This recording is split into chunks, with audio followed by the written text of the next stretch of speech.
সম্মানিত ভাইরা আমার, এই পৃথিবীতে বিশ্বনবী রাহমাতাল লিল আলামিন নবীজি এসেছিলেন কোরআনকে প্রতিষ্ঠিত করার জন্য। মানুষগুলোকে অন্ধকার থেকে টেনে টেনে নিয়ে এসে জান্নাত মুখে নিয়ে যাওয়ার জন্য। জোরে বলেন সুবহানাল্লাহ। আল্লাহর নবী বলেন, কেউ যদি একবার কালেমা পড়ে কুলু লা ইলাহা ইল্লাল্লাহ তুফলিহুন, এই কালেমা যদি কোনো মানুষ পড়ে, কাল কিয়ামতের দিন কঠিন মুসিবতের সময়, যেদিন কেউ কাউকে চিনবে না, মানুষগুলো কাঁদতে কাঁদতে মানুষগুলোর চোখ থেকে দর দর করে রক্ত পড়া শুরু হবে। নবীজি বলেন, সাবাতু ইউযিল্লুহুমুল্লাহু ইয়াওমা লা যিল্লা ইল্লা যিল্লুহু, ইমামুন আদিল ওয়া শাব্বুন নাশা ফি ইবাদাতিল্লাহ, রাজুলুন কলবুন মুআল্লাকুন ফিল মাসাজিদ, রাজুলানি তাহাব্বা ফিল্লাহি ইজতামা ওয়া তাফাররাকা আলাইহি। জোরে বলেন সুবহানাল্লাহ।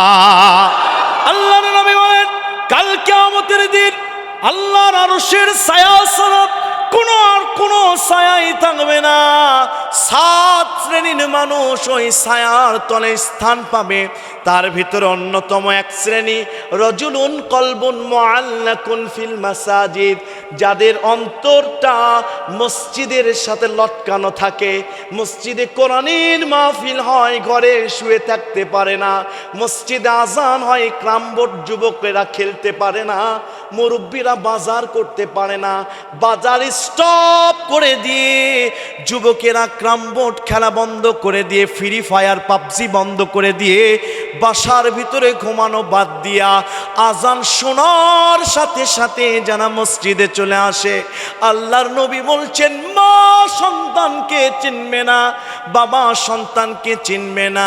ইয়াউমা ইয়াফিরুল মারউ মিন আখিহি ওয়া উম্মিহি ওয়া আবি ওয়া সাহিবাতিহি ওয়া বানি লিকুল্লি ইমরিইম মিনহুম ইয়াউমাইযিন শাআনুন ইউগনি।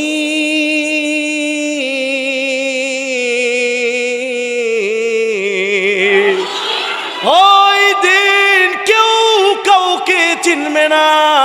অযুবক, যে বন্ধুর প্ররোচনায় পড়ে নামাজ পড়ো না, ওই মা, যে মা ভাবির গল্পই পড়ে, যে ভাবির সঙ্গে গল্প করতে করতে নামাজের সময় বাদ দিয়ে দাও, বাড়িতে কাজ করতে করতে নামাজের সময় চলে যায়, তোমার হোশ থাকে না, ওই ভাবি তোমাকে চিনবে না, ওই বন্ধু তোমাকে চিনবে না, এমনকি তোমার গর্ভধারিণী মা সন্তানকে সেদিন ভুলে যাবে। আল্লাহ নবী বলেন, ওই বিভীষিকাময় দিনে কোনো মানুষ যদি, যারা মসজিদে এসে নামাজ পড়ে, নামাজের ক্ষেত্রে সতর্ক, ওরা আরশের ছায়া, আল্লাহর ছায়া তারা পেয়ে যাবে। নবীজি বলেন, জানো নাকি, ইয়া আইয়ুহান নাবিয়্যু ইন্না আরসালনাকা শাহিদাও ওয়া মুবাশশিরাও ওয়া নাযীরা ওয়া দা'iয়ান ইলাল্লাহি বিইذনিহি ওয়া সিরাজাম মুনীরা।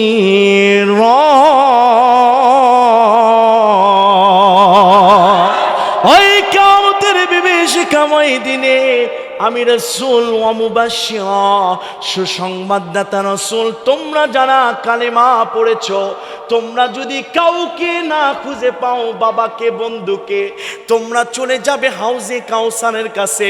সামান্য যদি ঈমান থাকে আর তাওবা করে মৃত্যুর আগে আসতে পারো, আমি বিশ্বনবী আমার হাত দিয়া তোমাদেরকে কাউসারের পানি পান করায় দিব।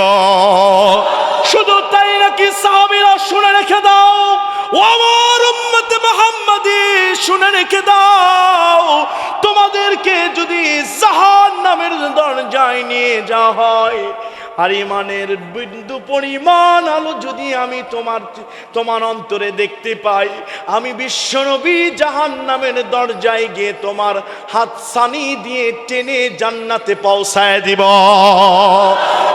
নারায়ে তাকবীর। খুশি না বেজার? জোরে বলেন। আমার ভাইরা, এই নবীজি বিশ্বনবীজি দিনের দাওয়াত দেওয়ার জন্য এই পৃথিবীতে আল্লাহর নবী অনেক নির্যাতনের শিকার হয়েছেন, মার খেয়েছেন, খাবার পাই নাই। বিশ্বনবীর স্ত্রী হযরতে খাদিজা বলছেন, আমি মদিনার সবচেয়ে বড় ধনী ছিলাম রে। মদিনার বড় বড় ব্যবসায়ী, বড় বড় ধনীগুলো আমি খাদিজাকে বিবাহ করার জন্য পাগল হয়েছিল। 25 বছরের যুবক আমার রাখাল মোহাম্মদ, যার চেহারার দিকে তাকাইলে আমি খাদিজা আকাশের পূর্ণিমার চাঁদ যেন তার চেহারায় ধরা দিয়েছে দেখতে পাই। এই মোহাম্মদের চরিত্র দেখে পাগল হয়ে গিয়েছিলাম আমি খাদিজা। সেই মোহাম্মদকে যখন বিবাহ করলাম, সম্পদ দিয়ে দিলাম, সব দিয়ে দিলাম। মোহাম্মদের ঘরে এমনও দিন এসেছিল, একটা গিলাস পানি ছাড়া একটা খেজুরও ছিল না। আমি খাদিজা কখনো কল্পনা করি নাই অনেক দিন না খেয়ে আমাকে থাকতে হবে। এই নির্যাতন এসেছিল খাদিজা বিশ্বনবীর ওপর। তাও কি নবীজি কোরআন ছেড়েছিল? জোরে বলেন। আপনারা একটু নড়াচড়া করেন না, একটু নড়াচড়া, একটু যেতে দেন ভিতরে, দেখবেন কোরআনের নূর দিয়ে আপনার চোখের পানি আটকাতে পারবেন না ইনশাআল্লাহ। আমার ভাইরা একটু লক্ষ্য করেন, কেউ নড়াচড়া করবেন না। আমার মনে হচ্ছে পুরো মসজিদের ফেরেশতা ভরে গেছে। ইনশাআল্লাহ বলেন। কেউ নড়াচড়া করবেন না। কোরআনের নূর, আজকে আমাদের গুনাহ মাফ হয়ে যাবে ইনশাআল্লাহ। আমাদের বাবা মার কবর আযাব আজকে মাফ হয়ে যাবে ইনশাআল্লাহ। আছেন তো আপনারা? চলবে? কতক্ষণ চলবে? হ্যাঁ, সারা রাত? আপনারা থাকেন, আমি যাই। আমি গতকালকে মাহফিল করেছি 2টা। আমার শরীরের অবস্থা খুব খারাপ। আমি ভাইয়ের ছোট ভাইয়ার অনুরোধে এসেছি। খুব সংক্ষিপ্ত করে আপনাদের তাফসিরের দিকে নিয়ে যাব ইনশাআল্লাহ। তাফসির করার জন্য রুলস লাগে 5টি। জোরে বলেন কয়টি? তাফসিরে মাজহারি রীতি অনুযায়ী তাফসির করতে গেলে যে আয়াত বা সূরা দ্বারা আপনি তাফসির করবেন, সেই তাফসিরের পরিচয় আপনাকে দিতে হবে। 2 নাম্বার শুদ্ধ তেলাওয়াত করতে হবে।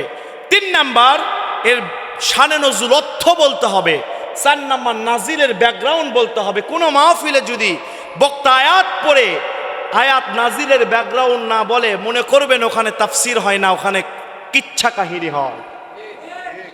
নাম্বার 5, এই তাফসিরের আলোকে আদিকালের ব্যাখ্যা নয়, বাস্তব ব্যাখ্যা নিয়ে জীবনে আমলের শিক্ষা নিতে হবে ইনশাআল্লাহ। এই 5টি রুলস অনুযায়ী আমরা আলোচনা শুনবো ইনশাআল্লাহ। আমি চাই না কিচ্ছা কাহিনী বলে আপনাদের মজাতে, আমি চাচ্ছি আজকে আপনাদের গুনাহ সব মাফ করে যেন হয়ে যায় ইনশাআল্লাহ। সম্মানিত ভাইরা আমার, আল্লাহর নবী, বিশ্ব নবী, রাহমাতাল লিল আলামিন, মুসকাবা ঘরের ভিতরে ফজরের নামাজের পরে নবীজি নফল নামাজগুলো পড়ছে। এমন সময় ফজরের নামাজের পরে আবু জেহেল বের হয়েছে। পুরো কাবার পাশে পায়চারা করছে, ব্যায়াম করছে, শারীরিক শরীরের চর্চা করছে। কাবার ঘরের পাশেই আবু জেহেলের ঘর। এই আবু জেহেল লক্ষ্য করে দেখে কাবার ভিতরে কে যেন নামাজ আদায় করছে, নামাজ পড়ছে। বলেন তো, নামাজ পড়া দেখে আবু জেহেলের ভালো লাগবে না খারাপ লাগবে? আজকেও কোরআনের মাহফিল দেখে যাদের অন্তরে খারাপ লাগে, ওরা ডাইরেক্ট আবু জেহেলের উত্তরসূরি।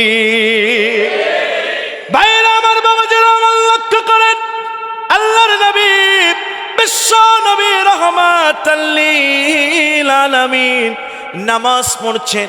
আবু জেহেল সহ্য করতে পারল না। এই আবু জেহেল 1 নয় 2 নয় 10 জন যুবকদেরকে ভাড়া করে নিয়ে এসেছে বিশ্ব নবীকে হত্যা করার জন্য। নবী আমার সিজদায় পড়ে আছে, এমন সময় 10টা যুবকদেরকে নিয়ে উটের পচা নাড়ি ভুড়িগুলো নিয়ে এসেছে। উটের পচা নাড়ি ভুড়িগুলো নিয়ে এসে দুলা নামে না বিশ্বনবী সেজদায় আছেন, নবীর মাথার ওপর দিয়ে দিয়েছে। আল্লাহর নবী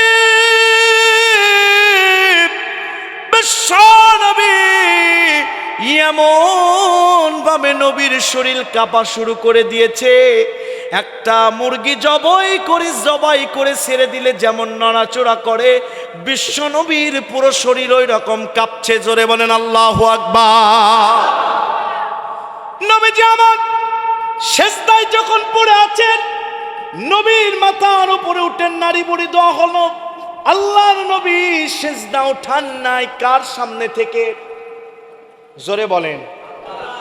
আমরাও কি নামাজ বাদ দিয়া, আল্লাহর সামনে নামাজ পড়া বাদ দিয়া ওই গানের আসরে যাব, বাজারে যাব?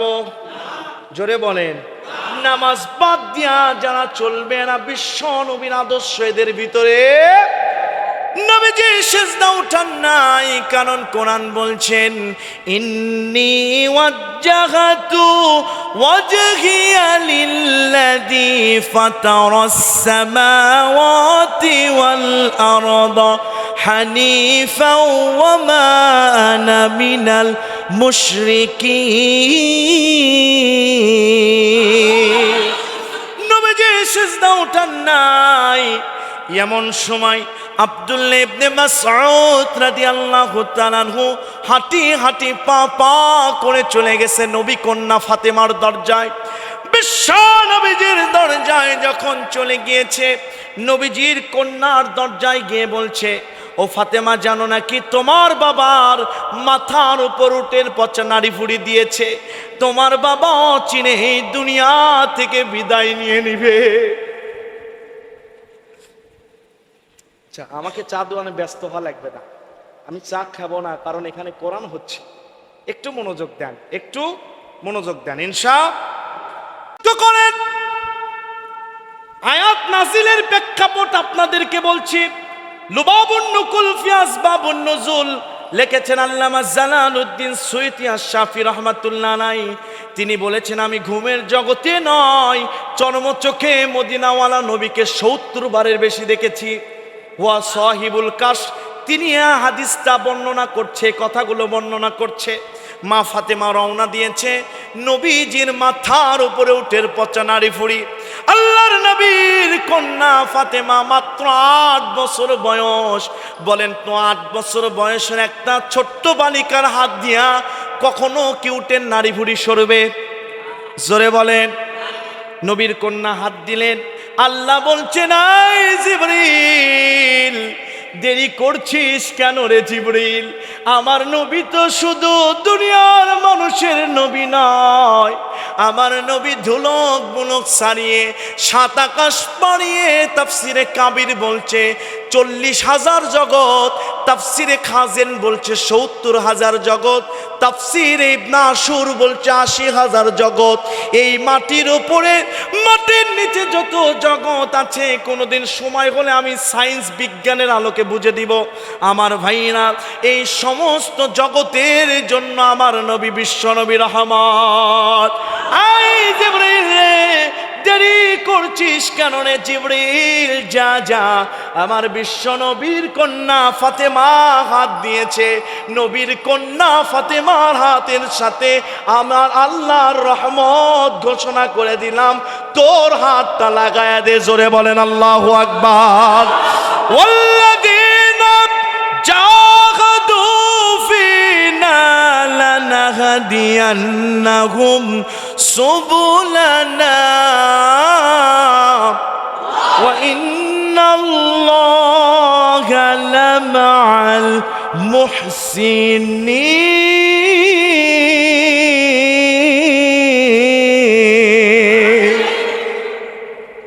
কোরআন তিলাওয়াত করলে মজা লাগে না বোঝা লাগে? জোরে বলেন। হযরত জিবরিল আসলেন। জিবরাইল কত বড় আমি বলবো? আজকে যদি থাকেন একটা পুরস্কার দিয়ে যাব। সোয়াবের জন্য নামাজ পড়ি, সোয়াবের জন্য জিকির করি, সোয়াবের জন্য হজ করি, সোয়াবের জন্য রোজা রাখি। তীব্র রোদের ভিতরে ওই সোয়াবটা কত বড় আজকে আপনাদের দেখায় দিয়ে যাব ওজন করে। থাকবেন আপনারা? সোয়াবটা কত বড় আজকে দেখাবো। যদি থাকেন এই পুরস্কার দিব, যদি আমার মনোপ্রুত ভাবে আপনারা থাকেন ইনশাআল্লাহ সোয়াব ওজন করে দেখাবো। এটা 1 কেজি 2 কেজি না কয় কেজি দেখবেন না? দেখবেন না? দেখি কারা কারা দেখবেন না, হাত তুলেন।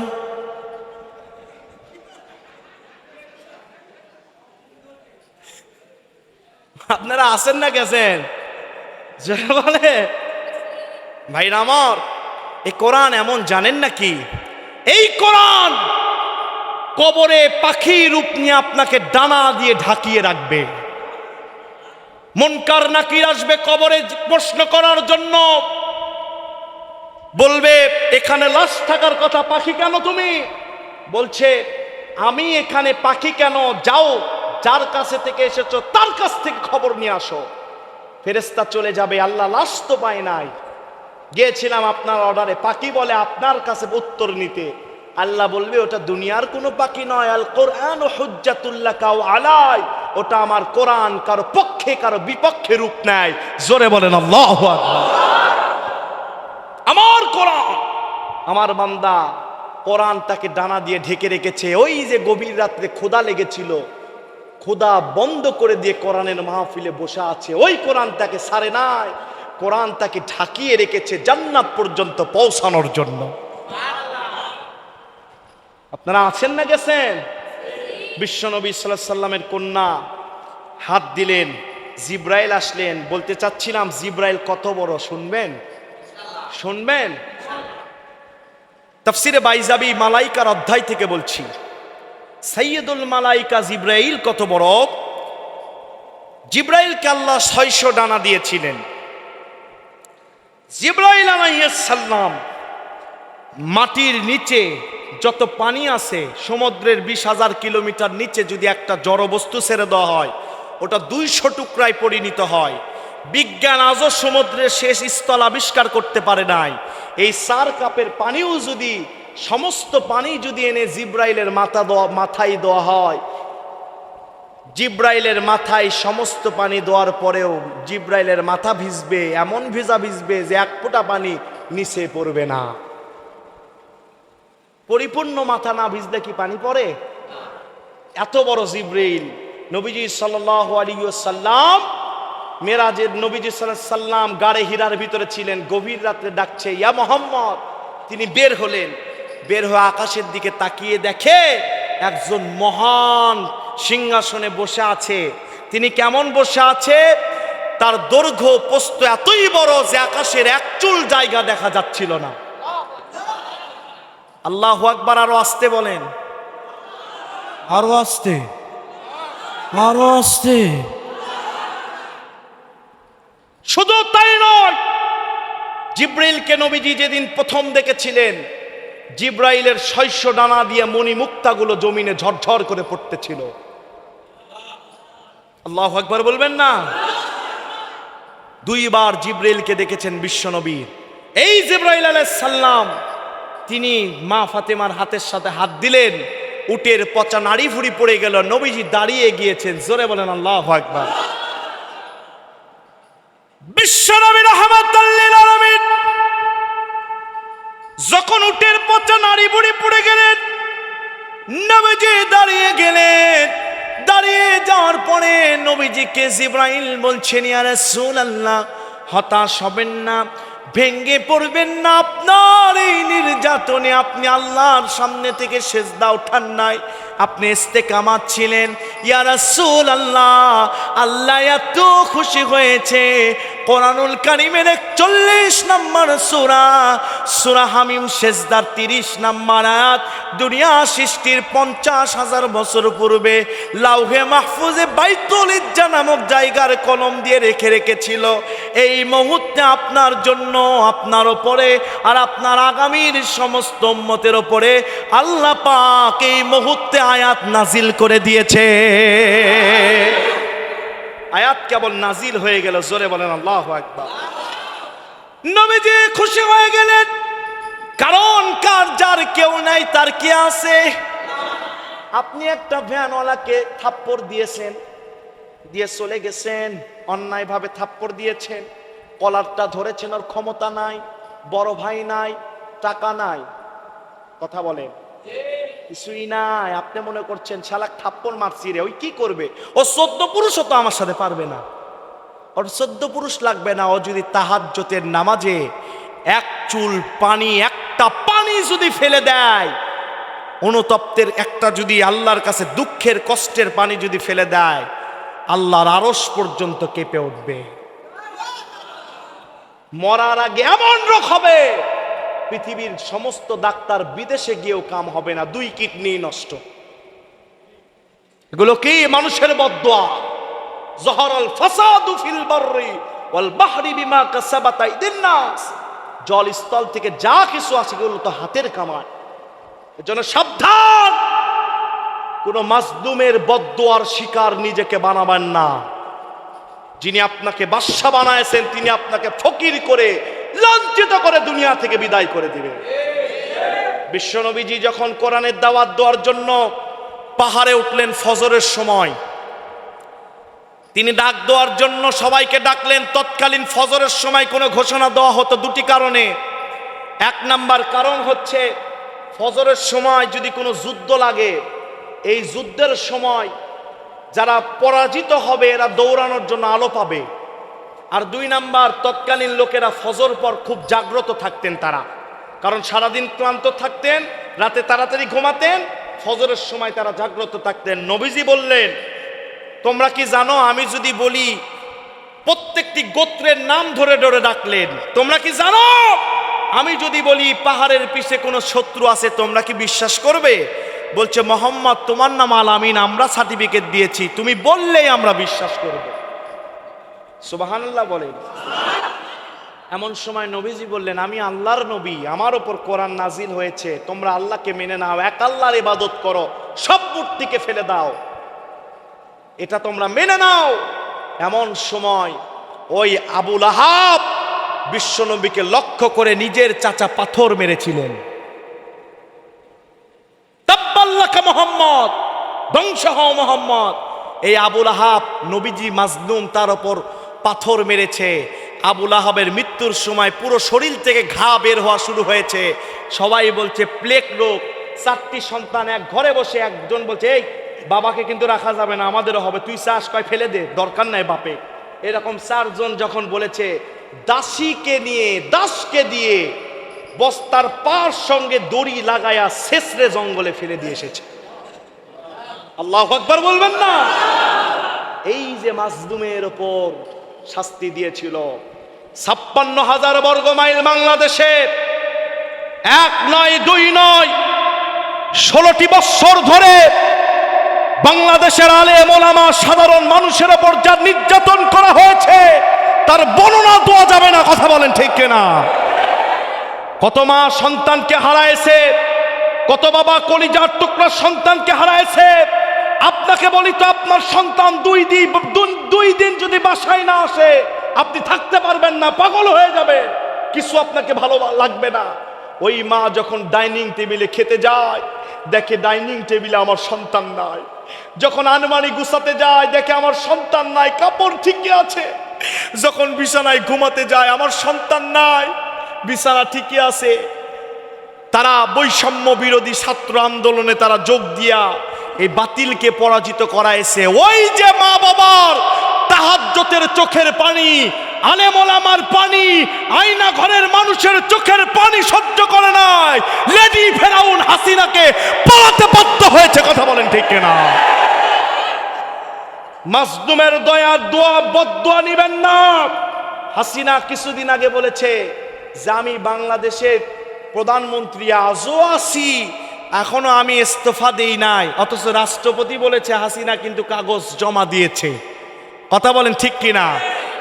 হাসিনার ছেলে গত 5 দিনের আগের দিন বলেছে, ফেসবুকে স্ট্যাটাস দিয়ে বলছে, আপনারা কেউ আমার মায়ের কথাতে মন খারাপ করবেন না, আমার মায়ের মাথায় একটু সমস্যা হয়েছে। আল্লাহু আকবার বলবেন না? শুধু তাই নয়, তার 2 দিন আগে আবার লিখেছে, আমার মা দেশের মানুষের জন্য এতই করলো, দেশের মানুষ বুঝলো না, আমার মাকে কুত্তার মতো তাড়িয়ে দিয়েছে। কেমন লাগে? হাসিনা বলতিছে আমি যে কোনো সময় ঢুকতে পারি। 37 সেকেন্ডে 2 মিনিটে 37 বার আপা আপা আপা। আল্লাহ আপনাকে বেঁচে রাখুক। আল্লাহ ফেরাউনকেও বেঁচে রেখেছিল, এমন মার দিয়েছে সুবায় মেরেছে। তুমি আসো হাসিনা যে আগে বাংলাদেশে, বাংলাদেশের মানুষ তোমার অপেক্ষায় আছে। ঢুকে দেখো, আয়না ঘরে আগে ঢুকানো হবে, তোমার চামড়া খুলে ডুগডুগি বাজানো হবে, খেলা হবে। জোরে বলেন কি হবে? তোমাকে তোমার চামড়া খোলা ডুগডুগি বাজানের খেলা হবে। এই বাংলাদেশ ওলিয়া উলিয়ার দেশ, এই বাংলাদেশ মসজিদ মাদ্রাসার দেশ, এই বাংলাদেশ বৈষম্য বিরোধী ছাত্র আন্দোলনের দেশ। কোন হাসিনার মতো কোন সভ্য স্বৈরশাসক এবং তার দশের দলের লোকেরা যদি এই বাংলাদেশের স্বাধীনতার সার্বভৌমত্ব ক্ষুণ্ণ করতে আসে, মনে রেখে দাও, বাঙালি 71 রক্ত দিয়েছে, 52 রক্ত দিয়েছে, এই বাঙালি 24 রক্ত দিয়েছে, প্রয়োজনে জীবন আবার দিবে। আর কোন জালেমকে সহ্য করা হবে না, হবে না। কারা কারা যেছে দু হাত তুলে দেখা।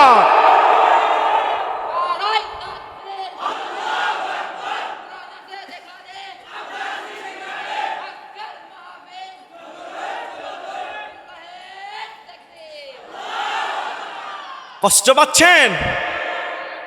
অনেক নির্যাতন করেছে, তালা লেগেছিল মুখে। জোরে বলেন কিসে? আমি একটা উদাহরণ দিব, মনোযোগ দেন। এক চেয়ারম্যান,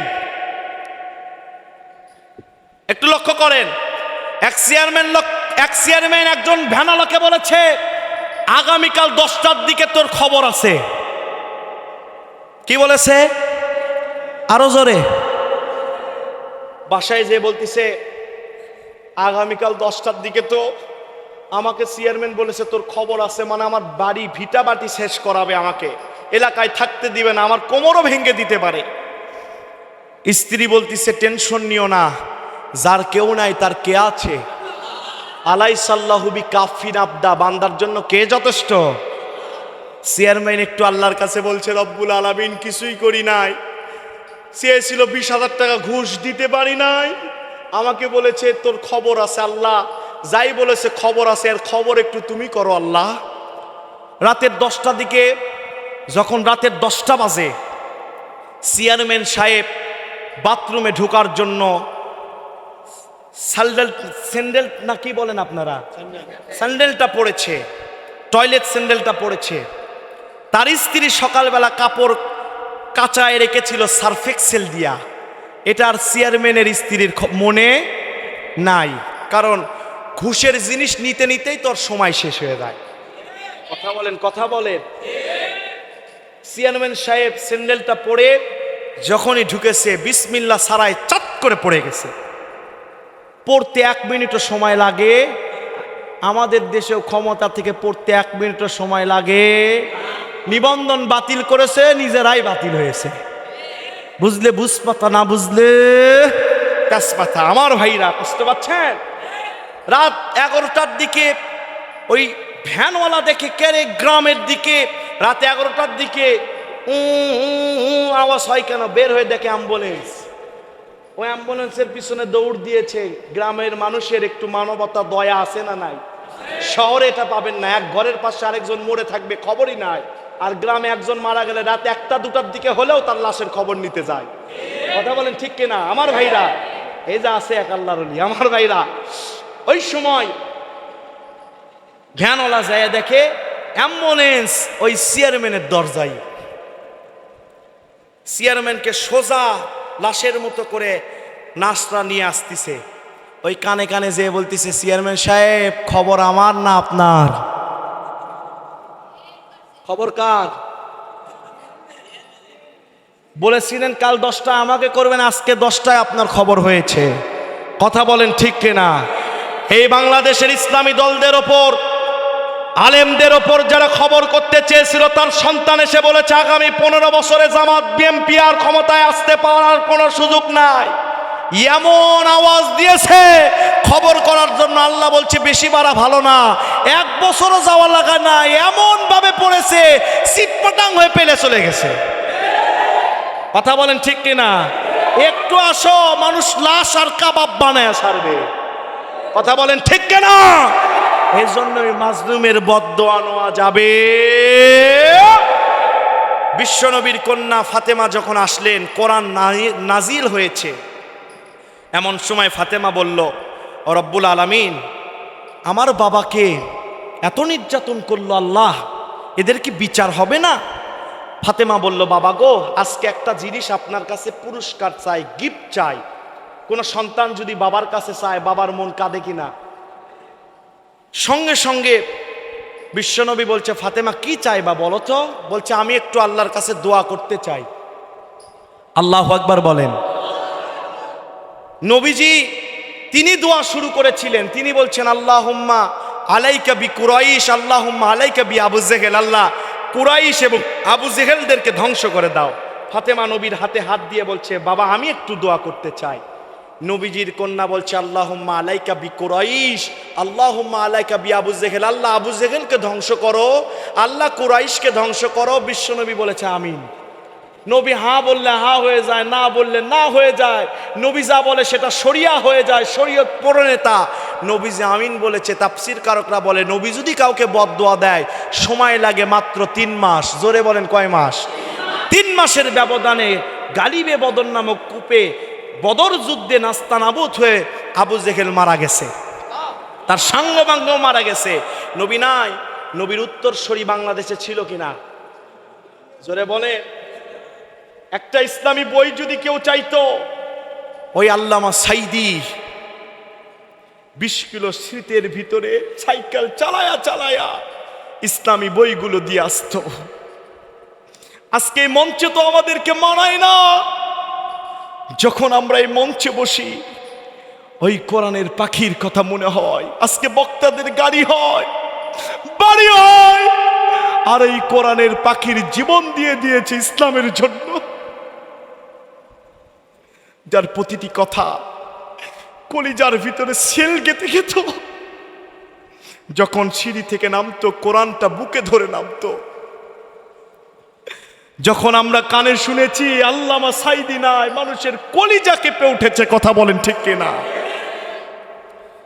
আমি সাইদি হুজুর যেদিন মারা যায়, সারা রাত কেঁদেছি।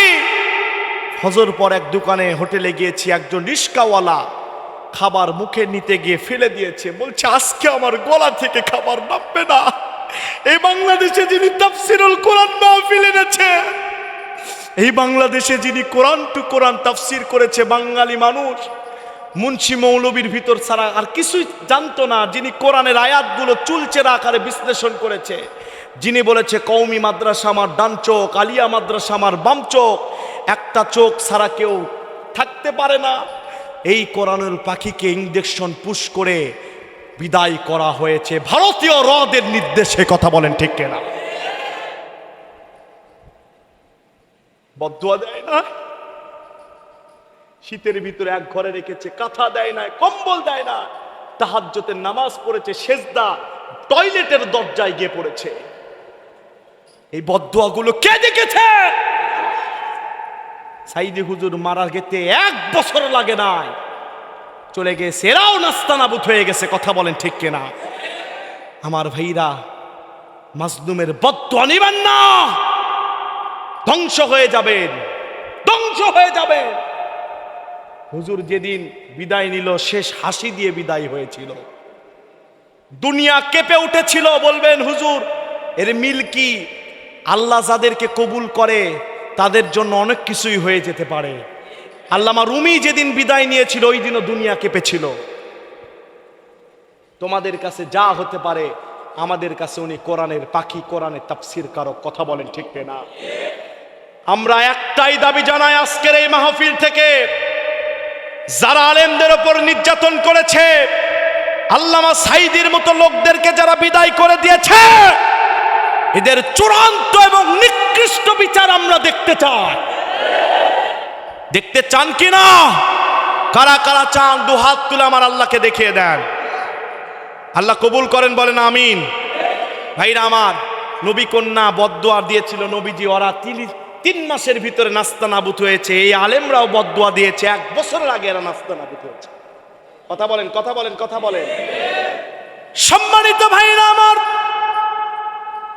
যখন কোরআনের আয়াত নাযিল হয়ে গেল, আল্লাহ রাব্বুল আলামিন বলছেন, ইন্নাল্লাযীনা ক্বালু রাব্বুনাল্লাহু সুম্মা ইসতাকামু তাতানাজ্জালু আলাইহিমুল মালায়েকা আল্লা তাখাফু ওয়া লা তাহজানু ওয়া আবশিরু বিল জান্নাতিল্লাতী কুনতুম তুআদুন।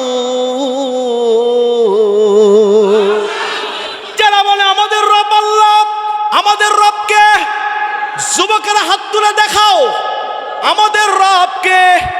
আমাদের রব আল্লাহ, তার সাথে দিও না কেউ পাল্লা, থাকবে না কারো কাল্লা। জোরে বলেন সুবহানাল্লাহ।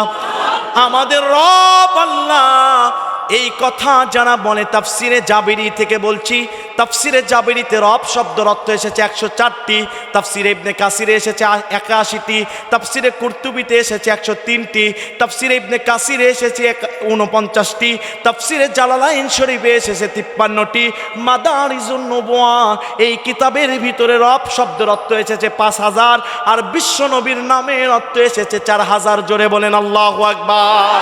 সারা বলেন আমাদের রব আল্লাহ। রবের প্রথম অর্থ হচ্ছে রব মানে রিজিক দাতা। জোরে বলেন কি দাতা? আমাদের রিজিক দেয় কে? এই রিজিক বাড়ানোর জন্য সুদ খাবো তো? জোরে বলেন। সুদখোর আছে না নাই? নাই। এক চাচাকে বলছে, চাচা 2000 টাকা একটু দেন, খুব প্রয়োজন। বলছে, এই পাগল, হাতে টাকা নাই, যাও। বলছে, চাচা বেশি কিছু না, আজকে শুক্রবারে নিলাম, আগামী শুক্রবারে আপনাকে 1250 দিব। বলছে, পাগল, হাতে কি টাকা থাকে? চ ঘরে চ।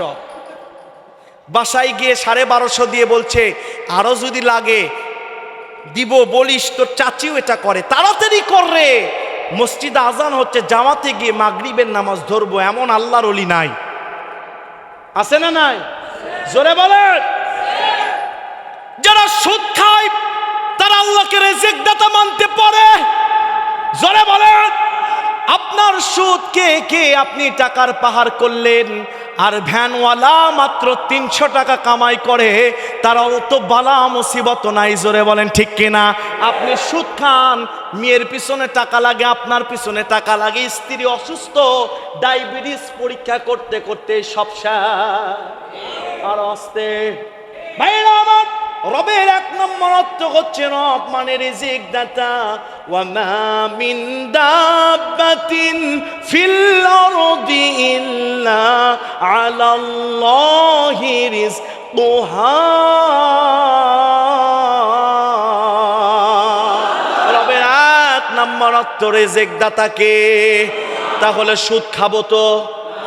আরো আসতে।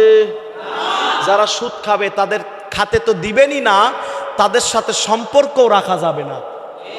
তুমি আল্লাহর সাথে সম্পর্ক ঠিক নাই, তোমার সাথে রেখে আমার কি? যারা সুদ খাবে নিয়ত নিবেন, এদের সাথে কথা বলবেন না, এদের দাওয়াত দিলে বাসায় যাবেন না, এমনকি এদের জানাজা পর্যন্ত বয়কট করতে হবে।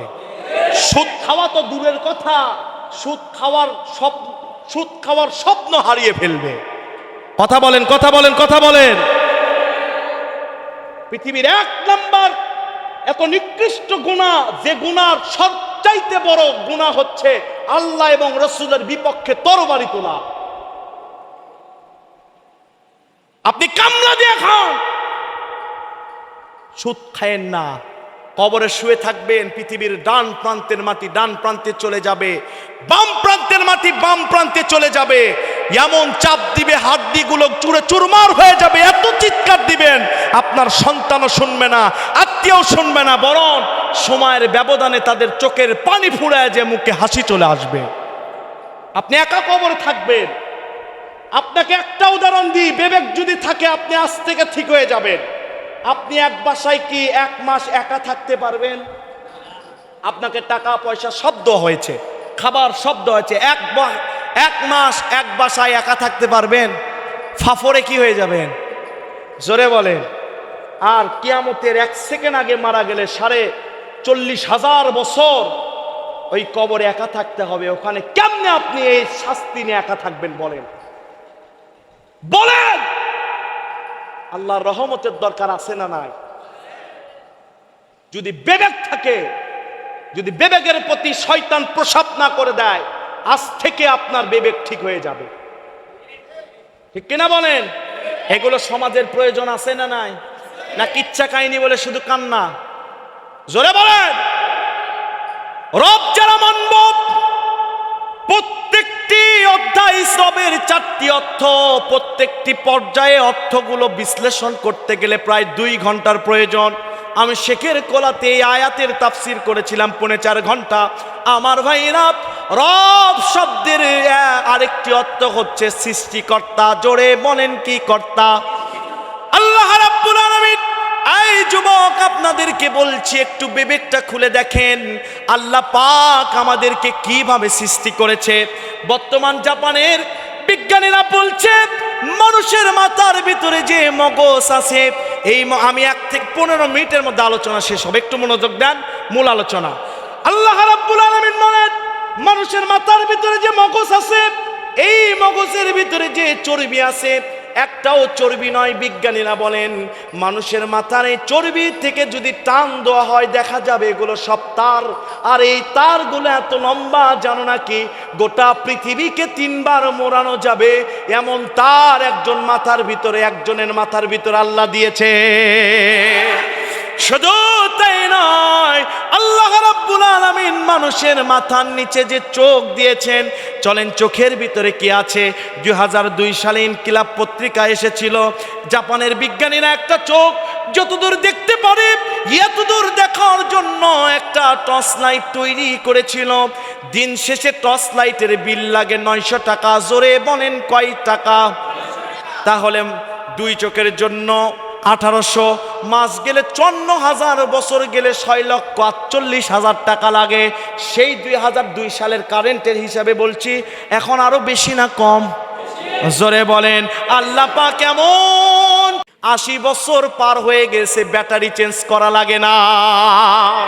আমার ভাইরা, শুধু তাই নয়, মানুষের চোখের নিচে যে জেহব্বা আছে, জেহব্বায় 5,500 স্বাদের জন্য যন্ত্র আল্লাহ রেখে দিয়েছেন। নাকের ভিতরে 5.5 লক্ষ, জেহব্বার ভিতরে 5.5 লক্ষ আল্লাহ পাক স্বাদের যন্ত্র, গন্ধের যন্ত্র দিয়েছে। যদি একটা করে গন্ধ, একটা করে স্বাদের জন্য একটা জেহব্বা হতো, আমরা যারা বক্তা আওয়াজে যাই 5টা করে 10টা করে জেহব্বাকে বান্দা লাগতো ব্যাগে। কথা বলেন, কথা বলেন। শ্বশুর বাড়িতে জামাই দই নিয়ে যাবে কি, জেহব্বার ব্যাগের এত ভারী, জেহব্বার ব্যাগ টানতেই সময় শেষ। কথা বলেন আমার ভাইরা। শুধু তাই নয়, মানুষকে আল্লাহ পাক যে শাহরক, এই গলাটা দিয়েছে, আপনি 4 দোকানে বসে থেকে গীবত করেন, কিয়ামতের দিন মানুষগুলো উঠবে, ওঠার পরে মানুষগুলো দেখবে এত নামাজ পড়েছে, হজ করেছে, রোজা রেখেছে, একটা আমলও তার আমল নামা নাই। আল্লাহকে ডাক দিয়ে বলবেন রব্বুল আলামিন এত কিছু করলাম, একটা আমলও নাই কেন? বলবে ও হাজি নামক পাজি রে, তুই তো সব ইবাদত করেছিস, কিন্তু 4 দোকানে গিয়ে আরেক ভাইয়ের গীবত করেছিস। তোর সব গীবত, তোর সব আমল ওই লোকের কাছে গেছে, আর ওর সব গুনাহ তোর কাছে, সবকিছু রিজার্ভ হয়েছে। কথা বলেন ঠিক কিনা? 4 দোকানে সবচেয়ে বেশি গীবত কার করা হয় বলেন তো? না, ইমাম সাহেবদের। জোরে বলেন কাদের? জোরে বলেন, সবাই বলেন। ঘুমাচ্ছেন? ইমাম সাহেব যদি একটু জোরে যায় বলে কপ্তাই খাসে রে, নড়তে পারছে না। ইমাম সাহেব যদি একটু আস্তে যায়, নড়তে পারছে না, জোরে গেলে বলে দাওয়াত আছে। কথা বলেন ঠিক কিনা? আর ইমাম সাহেব যদি লম্বা সূরা ধরে নামাজে, ওর তো অবস্থা খারাপ। এখানে নাই, আছে না নাই? জোরে বলেন। ইমাম সাহেব যদি একটু কোরআনের পক্ষে ওয়াজ করে, ওর গায়ে জ্বলে যায়। তোর এত জ্বলে কেন? তুই তো মুসলমানই হতে পারিস না। একটা কোরআনুল কারীমে 4টি আয়াত আল্লাহ দিয়েছে ইমামদের পক্ষে। আমি আয়াতে টান দিব, আপনারা আল্লাহু আকবার বলতে পারবেন? পারবেন? ইমামের কি মর্যাদা আল্লাহ রাব্বুল আলামিন নিজে বলছেন। বিসমিল্লাহির রহমানির রহিম। ইন্নামা ইয়াখশাল্লাহা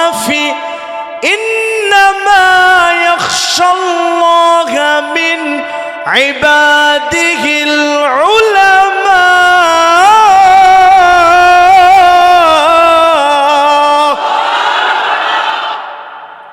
আসমানের নিচে সবচাইতে আল্লাহর কাছে প্রিয় লোক কারা? জোরে বলেন কারা? 2 নম্বর আয়াত টান দিচ্ছি, এটা মোল্লার কথা না আল্লাহর কথা? জোরে বলেন।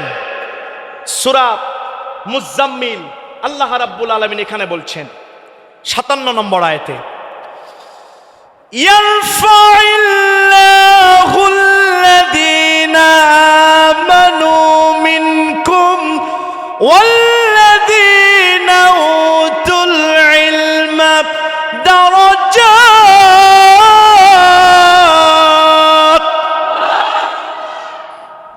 আকাশের নিচে একমাত্র এক শ্রেণী মানুষ আলেমদের, যাদের সম্মান আল্লাহ সপ্তম আকাশ পর্যন্ত বাড়িয়ে দিয়েছে। এরপরে একই আয়াত আল্লাহ 2 জায়গায় দিয়েছে। টান দিব? কষ্ট পাচ্ছেন? ফাসআলু আহলায যিকরি ইন কুনতুম লা তা'লামুন।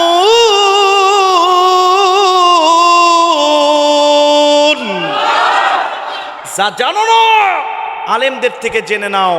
আমি এগুলো আয়াতের ব্যাখ্যা দিব না, শুধু তাফসিরে কাবিরের কথা বলছি। কিয়ামতের দিন কোন ইমাম যদি ফেরেশতাকে বলে আমার মুসল্লি ছিল ছেড়ে দে, জাহান্নামে নিয়ে যাচ্ছে, ইমাম বলছে আমার মুসল্লি ছিল ছেড়ে দাও, ফেরেশতার পা থেকে মাথা পর্যন্ত থরথর করে কেঁপে উঠবে। আল্লাহু আকবার। আগামীকাল নাস্তা করার পরে বলেন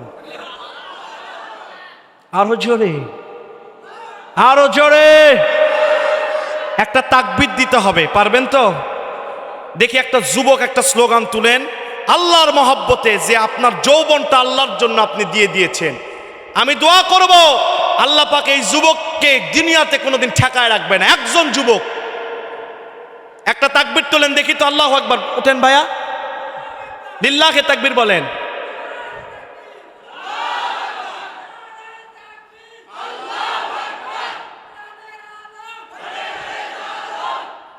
ব্যাটারি ঠিক আছে। এ দেখি একজন মুরব্বী এবার বলতে হবে যে ওরা তো বাচ্চা, আমি তো বাচ্চার বাবা। লজ্জা শরম কিন্তু ফেলে দিয়ে একমাত্র আল্লাহর জন্য কোনো লজ্জা নাই, ঠিক কিনা বলেন? কে আছেন বলবেন রহমতের ফেরেশতারা আপনার জন্য নাজাতের জন্য দোয়া করবে আজকে? দেখি লিল্লাহে তাকবীর একটা মুরব্বী তুলেন তো।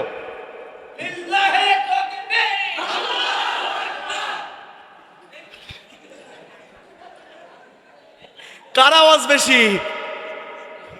হ্যাঁ মুরব্বীর? এখন ইয়াং যুবক সবাই মিলে একটা তাকবীর দিতে হবে। পারবেন না? পারবেন কিনা? নারায়ে তাকবীর, নারায়ে তাকবীর। কোরআন আছে যেখানে,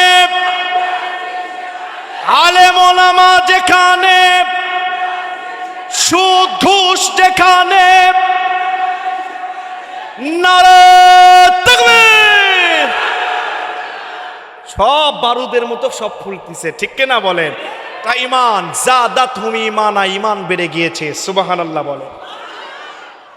হাদিস থেকে বলছি 3 শ্রেণীর মানুষ হাজার হাজার মানুষকে বিনা হিসেবে জান্নাতে নিয়ে যেতে পারবে। কয় শ্রেণী? একটা নবীগণ, একটা শহীদগণ, একটা আলেমগণ, হাজার হাজার লক্ষ লক্ষ মানুষকে জান্নাতে নিয়ে যেতে পারবে।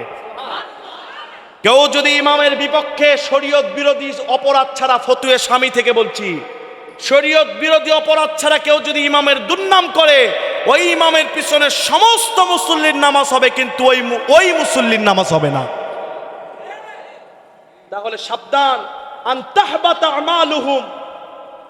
নবীর ওপরে যদি আওয়াজ চলে যায় জীবনের সব আমল শেষ।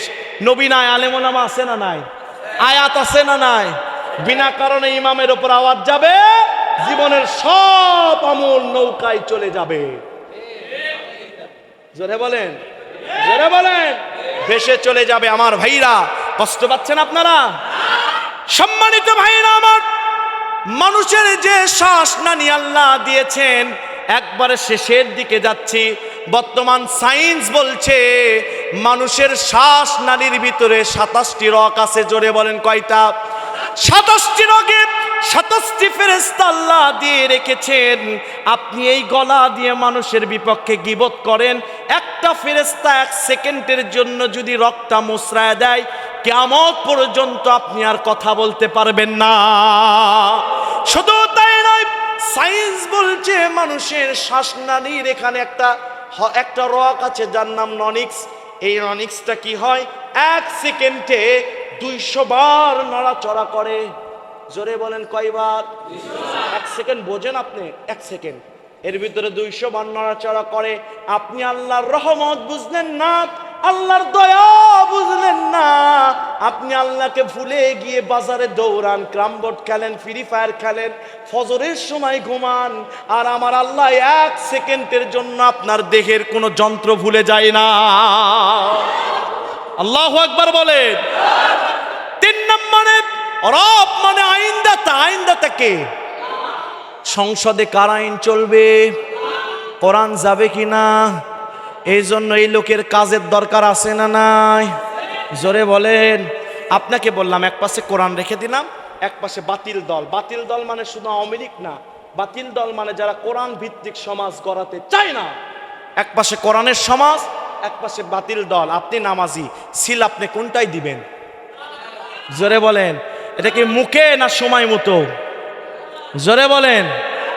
সময় মতো এটার দরকার আছে না নাই?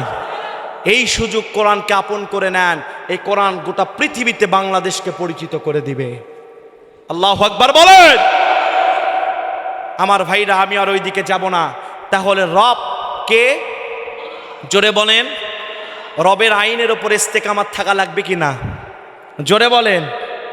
ইস্তেকামাত এর নাম, যুবক একটু বোঝাই, ইস্তেকামাত এর নাম ওই যে জুমার নামাজ পড়েছি আর আসরে আসতে হবে না, হাজিরা তো দিয়ে গেছি, নাকি এরকম নাকি? একটি আমল করবেন, ডাইরেক্ট 3টি পুরস্কার পাবেন। জোরে বলেন কয়টি? একবারে ফিনিশিং এর দিকে আসছি। একটি আমল করবেন, 3টি পুরস্কার পাবেন। রবকে যদি মানতে হয় তাহলে আল্লাহর সিলগালা লাগে। কথা বলেন ঠিক কিনা? আল্লাহর সিলগালা মানার লাগে। আল্লাহ যাকে তাকে ইস্তেকামাত রাখে না রবের ওপর। আমার ভাইরা, এই দেশে যে যুবকেরা যৌবনের শক্তি পাওয়ার পরেও হারাম পথে না চলে, কোরআনের পথে যারা চলে, নামাজের পথে চলে, এই মানুষগুলোর উপর সিলগালা, আল্লাহর রহমতের সিলগালা মারা আছে। কথা বলেন ঠিক কিনা?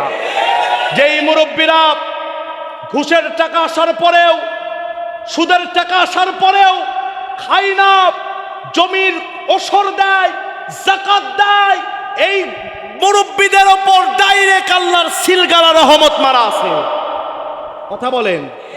এই সমস্ত আলেমেরা কোরআন প্রতিষ্ঠা করার জন্য রক্ত দিয়ে দেয়, জীবন দিয়ে দেয়, ফাঁসির দড়িতে ঝুলেছে, এই মানুষগুলোর ওপর আল্লাহর সিলগালা, রহমতের সিলগালা মারা আছে।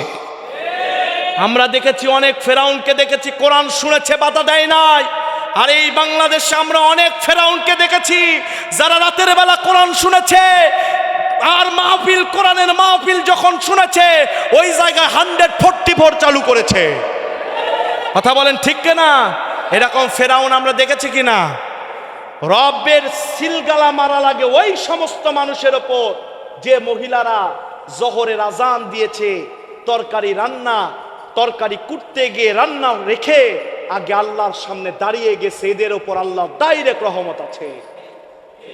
যেই মহিলারা বিকাল বেলা 3জন 4জন ভাবিরা এক জায়গায় হয়ে গীবতে লিপ্ত হয়েছে, আর ওই মহিলা ও গীবতে না থেকে জায়নামাজে দাঁড়িয়ে বলছে, আমি তো গীবতে যেতে পারি না, আমি তো খাদিজা আয়েশার উত্তরসূরি, আমাকে জান্নাতে যেতে হবে, এদের ওপর আল্লাহর ডাইরেক্ট রহমত আছে। যেই মহিলারা স্বামী ঘরে যাওয়ার পরে স্বামীর খেদমত করে, রোজা করে, নামাজ পড়ে, পর্দা করে, এই মহিলাদের উপর ডাইরেক্ট আল্লাহর রহমত আছে। যেই যুবকেরা মসজিদ আজান হলে একদল যুবক যেমন মাঠে খেলাধুলা ক্রামবোর্ড খেলে, ফুটবল ক্রিকেট খেলে, ওই আজান হলে একদল যুবকেরা এই মসজিদে এসে নামাজ পড়ে। এই দল যুবকদের উপর ডাইরেক্ট রহমত আছে কার? জোরে বলেন কার? এরা হচ্ছে সুম্মাস্তাকামু, রব শব্দের ওপর ইস্তেকামাত আছে। আল্লাহর সমস্ত আদেশকে তারা মেনে নেয়, সমস্ত নিষেধকে তারা বর্জন করে। আলাল আরদি আলাল জাসাদি, তাফসিরে জালালাইনের ইবারত বলছি আমার ভাইরা। আলাল আরদি আলাল জাসাদি, নিজের দেহে যেমন দাড়ি টুপি জুব্বা রেখেছে, জমিনেও আল্লাহর দিন প্রতিষ্ঠার জন্য ইসলামী আন্দোলন যারা করে। জোরে বলেন ঠিক কিনা? এদের উপর আল্লাহর রহমত আছে। গাজীপুর টাকশালে টাকা তৈরি হয়, 500 টাকার একটি নোট ছাপানো হলো, এক পাশে সাফা আরেক পাশে ফাঁকা। জোরে বলেন তো, এটা কি কোনো দোকানে দিলে আপনাকে এই টাকা গ্রহণ করবে? বেশি চাপাচাপি করলে আপনাকে উত্তম মাধ্যম মার দিবে। কথা বলেন ঠিক কিনা? আরো যদি বেশি আপনি চাপাচাপি করেন, পুলিশের হাতে ধরে দিবে। জাল মানুষ হিসেবে আপনি প্রমাণিত হবেন। রবের ওপর ইস্তেকামাত থাকার অর্থ হচ্ছে এটা ফরজ ইবাদত, নামাজের মতো নফল নয় যে শুনে গেলেন ঘুম পারলেন আর ভুলে গেলেন, তা নয়। দুটি পিঠ ইমানদারের। আলাল জাসাদি আলাল আরদি, টাকার এক পাশে সাফার এক পাশে ফাঁকা হলে যেমন টাকা চলে না, নিজের ভিতরে রব শব্দ আছে, হাজি দাড়ি টুপি জুব্বা সব আছে, কিন্তু ইসলামী আন্দোলন যারা চায় না, ওদের আলাল আরদি আরেক পিঠ নাই। কাল কিয়ামতের দিন আল্লাহর সামনে ওরা জাল মানুষ হিসাবে প্রমাণিত হবে। কথা বলেন ঠিক কিনা? আমার ভাইরা, উপদেষ্টা আসিফ মাহমুদ খুব ইয়াং মানুষ, মিষ্টি চেহারার অধিকারী। এদেরকে দেখে হিংসা করবেন না। এরা যা করেছে, যা আমাদেরকে উপহার দিয়েছে, ওই উপহারের মূল্য আমরা দিতে পারবো না। কথা বলেন, কথা বলেন। বিক্রি হওয়ার সময় লক্ষ লক্ষ টাকার কাছে এরা বিক্রি হয় নাই। কথা বলেন, কথা বলেন। এই আসিফ মাহমুদ বলেছে, আমাকে যেন নিয়ে এসে কে যেন, আমার কাছে মনে হচ্ছে আমাকে যেন নিয়ে এসে দুর্নীতির সাগরে ফেলে দেওয়া হয়েছে। কথা বলেন ঠিক কিনা? আমি বলতে চাই, আগুনকে নিভানোর জন্য কি লাগে? সবাই বলেন। পানি নামক কোরআনকে সমাজে সংসদে উঠতে দেন, বাংলাদেশের সমস্ত দুর্নীতি বন্ধ হয়ে যাবে। কথা বলেন ঠিক কিনা? অনেক হিন্দুরা মনে করে, হিন্দু মহিলারা মনে করে, ইসলাম যদি ক্ষমতায় আসে তাহলে কি আমরা অধিকার ফিরে পাবো? বাংলাদেশের ইসলামী দলের একজন আমির তিনি বলেছেন, ইসলাম যদি ক্ষমতায় আসে, আর হিন্দুরা মহিলারা বলেছে যে আমরা কি অধিকার পাবো? আমরা তাদেরকে এই নিশ্চয়তা দিতে পারি, ইসলাম যদি ক্ষমতায় আসে ওই মহিলারাই বলবে আমরা ইসলাম আরো চাই। আমার ভাইরা, ঝিনাইদহে ভাই বলল 1500 হিন্দু ইসলামের কর্মী হয়ে গেছে। আল্লাহু আকবার বলেন। এই বাংলাদেশে ইসলামের গণজোয়ার চলছে। ও যুবকেরা, গানের প্যান্ডেল অনেক করেছো, গান অনেক শুনেছো, ইসলামের দাওয়াতের প্যান্ডেল বেশি বেশি করতে হবে। জোরে বলেন। কোরআনকে আপন করে নিতে হবে। আমার যুবকেরা, এই সুযোগ এসেছে, কোরআনকে আমরা সংসদে দেখতে চাই। কথা বলেন ঠিক কিনা? সম্মানিত ভাইরা আমার, আমাদের নিজে থেকেই কাজ করতে হবে। পারবেন তো ইনশাল্লাহ? পারবেন তো? কেউ না করুক আমি করব কাজ, কেউ না করুক আমি করব কাজ। আল কোরআনের আহ্বানে দিন কায়েমের প্রয়োজনে, আল কোরআনের আহ্বানে দিন কায়েমের প্রয়োজনে, কেউ না করুক আমি করব কাজ, কেউ না করুক আমি করব কাজ। বলি আমিন। তাহলে আমাদের বাংলাদেশে যুবকদেরকে সামনে দেওয়ার দরকার আছে না নাই? যুবকদেরকে দিয়ে হিংসা করবেন না, মুরব্বী আরো সামনে দিবেন। মসজিদ কমিটিতে 10 জন থাকলে 3 জন যুবক নিবেন, তাহলে সুন্দর হবে। কথা বলেন, কথা বলেন, কথা বলেন। যদি এর দলিল নিতে চান, দলিলও আছে, আমি ওইদিকে যাব না আমার ভাইরা। হযরত আবু বকর, হযরত ওমর রাদিয়াল্লাহু তাআলা, রাইসুল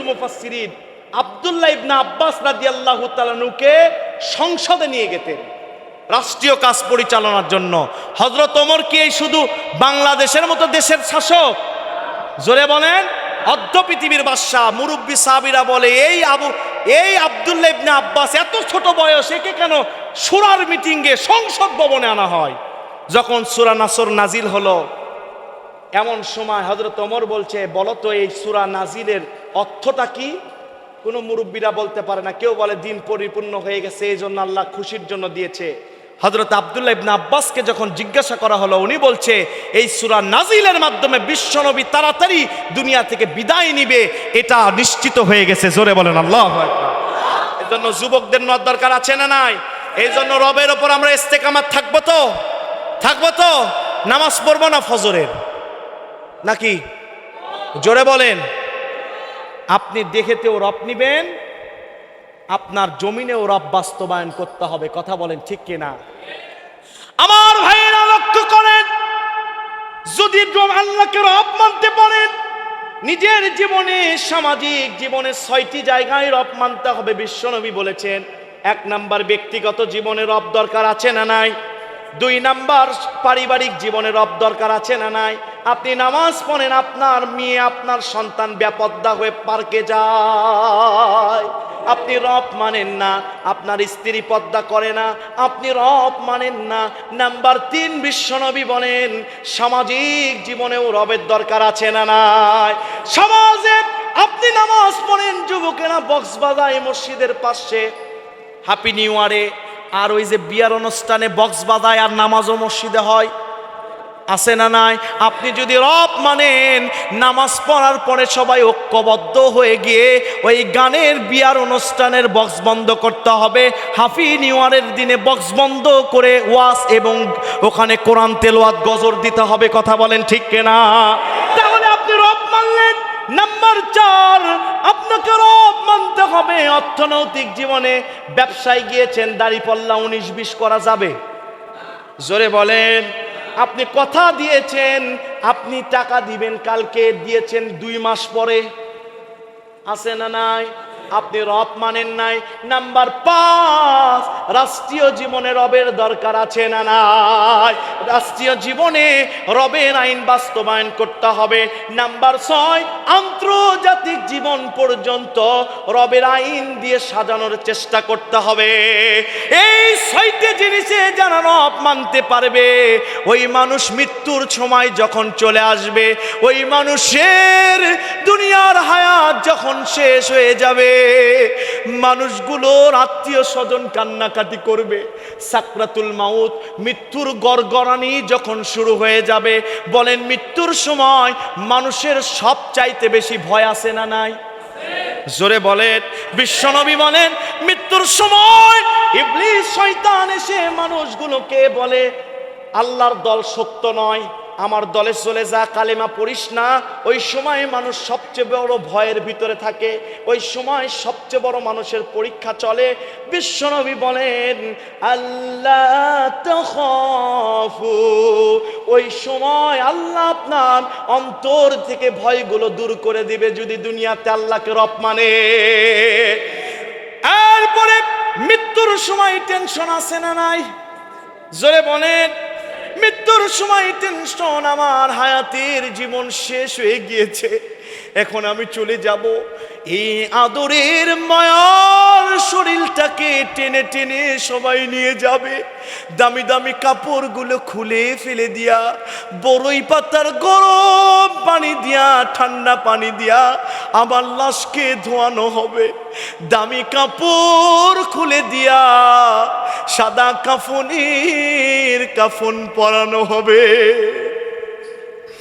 দুনিয়ার আমার বন্ধু আসবে, আমার ফুফা ফুফু আসবে, আত্মীয় স্বজন এসে দেখে যাবে লাশ আছে, কিন্তু ওই মানুষটা নাই।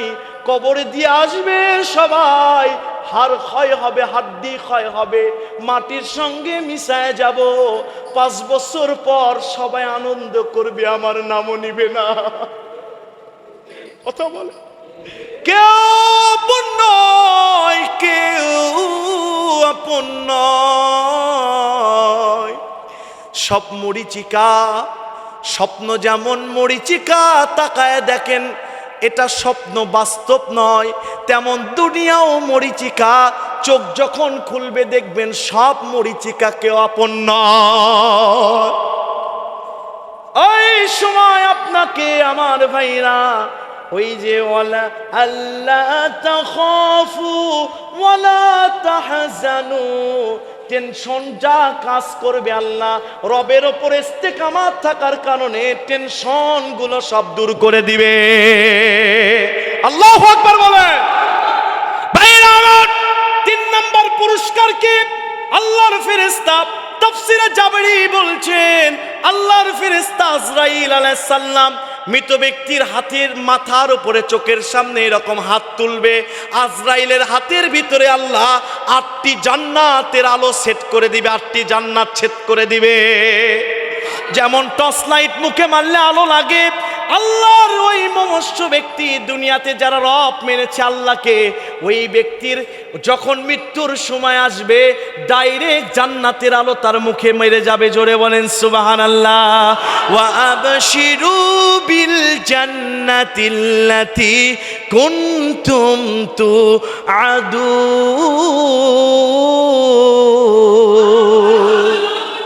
শুভ সংবাদ দেওয়া হবে, তুমি তো ভ্যানওয়ালা ছিলে না, তুমি রিস্কাওয়ালা ছিলে না, তুমি তো দিনমজুর ছিলে। মানুষ বাড়ি করেছে, কত সুদ খেয়েছে, তোমার একটা ভাঙ্গা বাড়ি, কিন্তু নামাজ তুমি ছাড়ো নাই, তুমি রোজা ছাড়ো নাই। গ্যাস্ট্রিকের উদাহরণ দিয়ে তুমি রোজা ছাড়ো নাই, তুমি মৃত্যুর 8 দিন পর্যন্ত রোজা করে গেছো, ফরজ রোজাগুলো তুমি নামাজ পড়েছো। ও যুবক, গার্লফ্রেন্ডের পিছনে ঘুরো নাই, ঘুরেছো আল্লাহর পিছনে। তোমার এত কিছু, তুমি আল্লাহকে মেনেছো না, তোমার টেনশন নাই, তোমার টেনশনও তো দূর, তোমার হতাশাও তো দূর। শুধু তাই নয়, তোমার 3 নাম্বার পুরস্কার জানো কি? মৃত্যুর সময় তুমি মৃত্যুর আগে জান্নাত দেখে তুমি বিদায় নিয়ে নিচ্ছ। জোরে বলেন আল্লাহু আকবার। আমার ভাইরা, আমার পুরো আলোচনার মূল সামারি হচ্ছে আমরা রবের বিধান আদেশ মেনে চলবো কিনা। যুবক টাকনুর নিচে কাপড় পরে, বলছে এই 2024-25-এ এসে কি টাকনুর নিচে কাপড় পরা যায়? এটা কেমনে মানায়? টাকনুর ওপরে কাপড় পরা যায়? এটা তো ওল্ড স্টাইল, আমি তো নিউ ভার্সন, টাকনুর নিচেই পরবো, আমার স্যান্ডেলের জুতার নিচেই আমার প্যান্টটা চলে যাবে। অথচ কিয়ামতের দিন আল্লাহ ওই মানুষের দিকে তাকাবে না যার পায়ের টাকনুর নিচে প্যান্টটা ছিল। আল্লাহ ঘৃণায় তাকাবেন না, ওই মহিলার দিকে তাকাবেন না যার টাকনুর ওপরে কাপড় ছিল। আজকে যুবকেরা উল্টা হয়ে গিয়েছে, এটা ইহুদিদের ষড়যন্ত্র। তারা টাকনুর নিচে কাপড় পরে, আর মা বোনেরা প্লাজো পরে টাকনুর ওপরে তারা কাপড় পরে। কথা বলেন ঠিক কিনা? এদের দিকে আল্লাহ ঘৃণা করেও তাকাবেন না। আপনি যদি রব মানেন, মানুষ যা বলুক বলুক, আমার আল্লাহ যেটা দেখে খুশি আমি সেটা করব। আজকে আমি দেখতে চাই, একজন যুবককে দেখতে চাই, মা বাবাকে খুশি করার জন্য কত কি করলেন, গার্লফ্রেন্ডকে ইমপ্রেস করার জন্য কত কি করলেন। একবারও কি ভেবে দেখেছেন আপনি আল্লাহকে খুশি করার জন্য একদিনে কি তাহাজ্জুদের নামাজ পড়েছেন? ইমাম গাজ্জালি বলেন, আগুন যেমন পানিকে নিভায় দেয়, তাহাজ্জুদের নামাজ বান্দার জীবনের সব গুনাহ নিভায় দেয়। ও যুবক, আপনি জিনা করেছেন, ও যুবক আপনি মদ খেয়েছেন, ও যুবক বাবা মার সাথে খারাপ আচরণ করেছেন, আপনি নামাজ পড়েন নাই, এখনো আপনার তাওবার দরজা বন্ধ হয় নাই। সেজদায় পড়ে যে অনুতপ্তের চোখের পানি আপনার নাকে গোড়া আসতে দেরি, আল্লাহর দিকে তাকায় বলেন, আল্লাহ এত গুনাহ করেছি, মানুষ জানলে আমাকে সমাজে রাখতো না, আপনার চোখের পানি নাকের গোড়ায় আসতে দেরি, আপনার জীবনের গুনাহ আমার আল্লাহ মাফ করে দিতে দেরি হবে না। কেন হতাশ হন? আমরা তো বিশ্ব নবীর উম্মত। নবী বলেছেন জান্নাতের 3 ভাগের বেশি আমার উম্মত। জান্নাতের 120টি কাতার হবে, যার 80টি কাতার আমি বিশ্ব নবীর উম্মত। নবীজি হাসরের ময়দানে ডান দিকে তাকিয়ে দেখবে বানি ইসরাইল মুসা নবীর উম্মত এত, যা দেখে শেষ করা যাচ্ছে না। মানে বড় মাহফিলে আমরা যদি বসি, জনগণ শেষে দেখা যায় না। কথা বলেন, নবীজি হতাশ হয়ে যাবেন। আল্লাহ বলবেন, নবী হতাশ হন কেন? বামে পিছনে সামনে তাকিয়ে দেখেন, পুরো হাসরের মাঠ আপনার উম্মত দিয়ে ভরে গেছে। যুবক, আপনার পায়ে হাত দিয়ে বলি, আপনি যদি মারা যান, বর্তমান জরিপে এসেছে 70% যুবকেরা বেশি মারা যাচ্ছে। Young life is best life. নগদ যা পাও হাত পেতে নাও, এটা ভাবেন না। বুদ্ধি হতে লাগে মানুষের 20 বছর, বৃদ্ধ হয়ে যায় মানুষ 50 বছরের পরে। কথা বলেন, মাঝখানে 30-40 বছর আপনার নির্ভর করে দুনিয়ার সুখ, আখিরাতের সুখ। জোরে বলেন ঠিক কিনা? একটু কাজে লাগান, একটু প্রতিষ্ঠিত হন, বাবা মার হালটা ধরেন, একটু আখিরাতের জন্য নিজের জীবনটা সাজান। আজকে মারা গেলে আপনার প্রিয় বন্ধু কবরে রেখে আসবে, আপনার কুলখানি আর মিলাদে শরিক হবে। 1 মাস পর কোনোদিন আর আপনার কবরে জিয়ারত ছেও করতে যাবে না। আপনি মারা যাবেন, আপনার মা কাঁদবে, বাবা কাঁদবে, ফ্রেন্ড কাঁদবে, গার্লফ্রেন্ড কাঁদবে, জিএফ কাঁদবে, বিএফ কাঁদবে। সময়ের ব্যবধানে তাদের চোখের পানি ফুরায় যে মুখে হাসি চলে আসবে। ও যুবক, আপনি কি জানেন কোন গাছের বড়ই পাতার কুচি আপনার গরম পানির জন্য প্রস্তুত হয়েছে? কোন দোকানের কাফনের কাফন আপনার জন্য কাটা হয়েছে? সব প্রস্তুত যুবক, কিন্তু আপনি প্রস্তুত হতে পারেন নাই। আপনার রাত্রিবেলা হেডফোন কানে দিয়ে ঘুমিয়ে গিয়েছেন। হতে পারে আপনার পাশে আপনার স্ত্রী শুয়ে আছে, পাশের ঘরে বাবা মা। হেডফোন কানে দিয়ে গান শুনতে শুনতে ঘুমিয়ে গিয়েছেন। গভীর রাত্রে আপনাকে কে যেন ডাকছে, ইয়া ইয়া হাশেম, ও হাশেম, ইয়া তাওসিফ, ও তাওসিফ। চোখ খুলে দেখেন আসমান জমিন পরিমাণ একজন দাঁড়িয়ে আছে। উনি আর কেউ নয়, আপনার মালাকাল মাউত। কি অবস্থা আপনার হবে? আপনার দুনিয়াও শেষ, আপনার আখিরাতও শেষ। আজালুহুম লা ইস্তাখিরুনা সাআতাও ওয়া লা ইস্তাকদিমুন। মৃত্যু 1 সেকেন্ড আগে 1 সেকেন্ড পরে তো আসে না। নির্দিষ্ট টাইমে আমাদেরকে চমকিয়ে দিয়ে, সকল কাজ থমকিয়ে দিয়ে আমাদেরকে নিয়ে চলে যায় মালাকাল মাউত। কথা বলেন ঠিক কিনা? এত ব্যস্ততা, এত অলসতা। ও যুবক, তুমি ইয়াং লাইফে মসজিদে আসতে চাও না, অথচ গোরস্থানে যে দেখো তোমার চেয়ে ছোট ছোট মানুষের লাশ প্রতিনিয়ত গোরস্থানে ঢুকছে। কি করছো জীবনটা? নিজের জীবন নিজে নষ্ট করছো। আমাদেরকেই গড়তে হবে বাংলাদেশ, আমাদেরকেই গড়তে হবে আখিরাত, কোরআন ভিত্তিক সমাজ।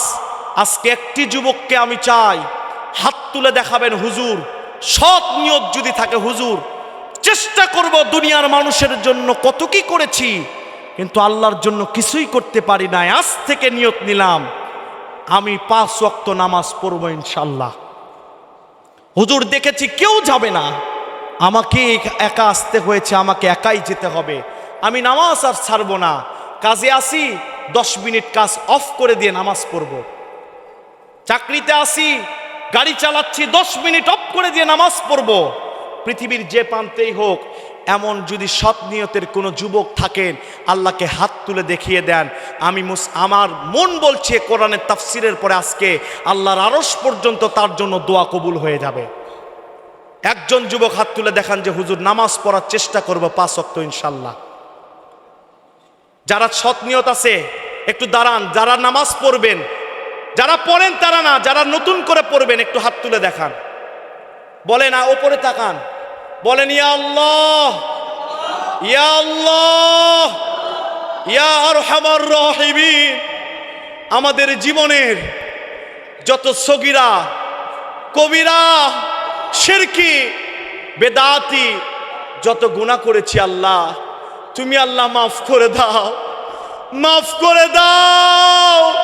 বলেন আল্লাহ আমাদেরকে নামাজি বানিয়ে দাও। বলেন আমিন ইয়া রব্বাল আলামিন। আজ থেকে কিন্তু আল্লাহর কাছে আপনারা চুক্তি হয়ে গেলেন, আল্লাহর কাছে চুক্তিবদ্ধ হয়ে গেলেন, আল্লাহর কাছে নাম লেখাইলেন। ফজরের সময় অ্যালার্ম দিয়ে থাকবেন, এক বন্ধু আরেক বন্ধুকে ডাকবেন, এটা কিন্তু ছোট বিষয় নয়। আল্লাহর কাছে ওয়াদা করলেন, আল্লাহর কাছে মনে রাখবেন, আল্লাহর সাথে পিছলা কাটলে কিন্তু ছাড় পাবেন না। মানুষ ছাড় দিবে, আল্লাহ ছাড় দিবে না। নামাজ পড়বেন তো ইনশাল্লাহ? ইনশাল্লাহ। আমি আর একটা যুবককে দেখতে চাই, শেষ আলোচনা। রাসূল বলেছেন, মানা হাব্বা সুন্নতি ফাকাত হাব্বানি ওমানা হাব্বানি কানা মাইয়া ফিল জান্নাহ মাই ফিল জান্নাহ। কেউ যদি আমার একটি সুন্নতকে মেনে নেয়, আমি নবী আর সে জান্নাতে এইভাবে থাকবো। মানে দুটি নখ যেভাবে কাছাকাছি থাকে। নবীর সাথে জান্নাতে যেতে চায় না? জোরে বলেন। যুবক, যে মহিলা, যে গার্লফ্রেন্ড, যে স্ত্রী তোমার দাড়ি রাখাতে নারাজ, মনে রাখবে সে তোমার জীবন সঙ্গী হতে অনুপযোগী। কথা বলেন ঠিক কিনা? একজন যুবক, একজন কোন একটা ব্যক্তি হাত তুলে দেখাবেন, বিশ্ব নবীকে ভালোবেসে, নবীর ভালোবাসায় মানুষ ভালোবাসার জন্য জীবন দেয়, আর আমার নবীকে ভালোবাসার জন্য আজ থেকে নিয়ত নিলাম আমি দাড়িটা ছেড়ে দিব। আমার নবীর কথা কোনোদিন মিথ্যা হয় না, সে নবীর হাত ধরে জান্নাতে চলে যাবে ইনশাল্লাহ, যদি ঈমান থাকে। একজন ব্যক্তি হাত তুলে দেখান যে আমি দাড়ি রাখবো ইনশাল্লাহ। একজন হাত তুলে দেখান নবীর মহব্বতে। এটা ছোটখাটো বিষয় নয়। আচ্ছা আচ্ছা, কথা বলা না বলেন, নিজের দিকে একটু ভাবেন, এটা হাসি নয়। এ অফার দিলাম, পৃথিবীতে এ অফার পাবেন কিনা জানি না। নবীর ভালোবাসায় বলেন যে আজ থেকে দাড়ি রাখবো ইনশাল্লাহ। এমনি সৎ হাত তুলে দেখান তো যে নাকার নিয়ত করলাম ইনশাল্লাহ, পরে আল্লাহ যা করে। রাখলেন তো ইনশাল্লাহ? রাখলেন তো? আল্লাহ কবুল করেন, বলেন আমিন। জোরে বলেন আমিন। মা বোনদেরকে বলি, যাই হোক মা, শুধু ফরজ নামাজটা পড়বেন আর পর্দা করবেন। চারটি কাজ, স্বামীর খেদমত, পর্দা, নামাজ আর রোজা। আপনার আল্লাহর নবীর স্ত্রী, আল্লাহর নবীর কন্যার সাথে জান্নাতে চলে যাবেন। জোরে বলেন আমিন। আমার ভাইরা, আপনারা কি কষ্ট পাইলেন? আমি কি কষ্ট দিলাম? কোরআনের তাফসীর হয়েছে, নামাজ পড়া আর দাড়ি রাখার ওয়াদা করা হয়েছে। আমার মন বলছে আমাদের জীবনের গুনাহ এখন থেকে মাফ হয়ে গিয়েছে। আজকের মাহফিল সার্থক কিনা বলেন? জোরে বলেন ইনশাআল্লাহ। আমি একটু কাটকাট ভাবে আপনাদেরকে বোঝানোর লক্ষ্যে কথা বলেছি। ভাইরা আমার, কিছুই না, ওই খাটনি পিছনে, ওই খাটনিতে একদিন আমি শুব, আপনি শুবেন। থাকতেই হবে, দামি খাট ছেড়ে বাঁশের লোহার খাটনিতে শুতে হবে। কিছুই না, মাঝখানে সামান্য সময়। এজন্য নামাজ আমরা পড়বো ইনশাআল্লাহ। আমাদের কবুল করেন, বলেন আমিন। আমরা একটু সবাই আল্লাহর কাছে তাওবা করি। জীবনে তো অনেক গুনাহ করেছি, আল্লাহর কাছে তাওবা করি ইনশাআল্লাহ। সবাই একটু তাশাহুদ, নামাজে যেভাবে বসেন ওভাবে বসেন, সবাই বসেন।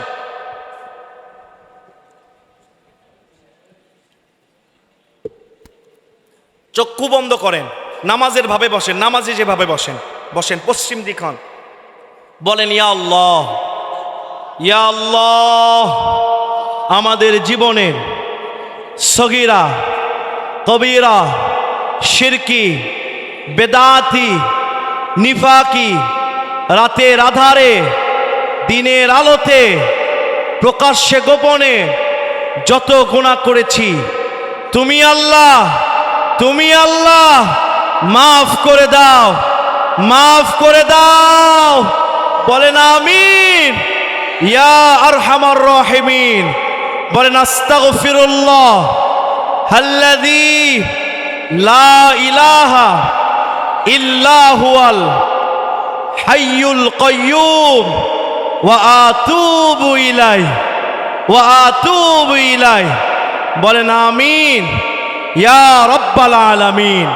আমরা দোয়ার জন্য সূরা ফাতিহা একবার পড়ি, সূরা ইখলাস 3 বার পড়ি, দরুদ ইব্রাহিম একবার পড়ি।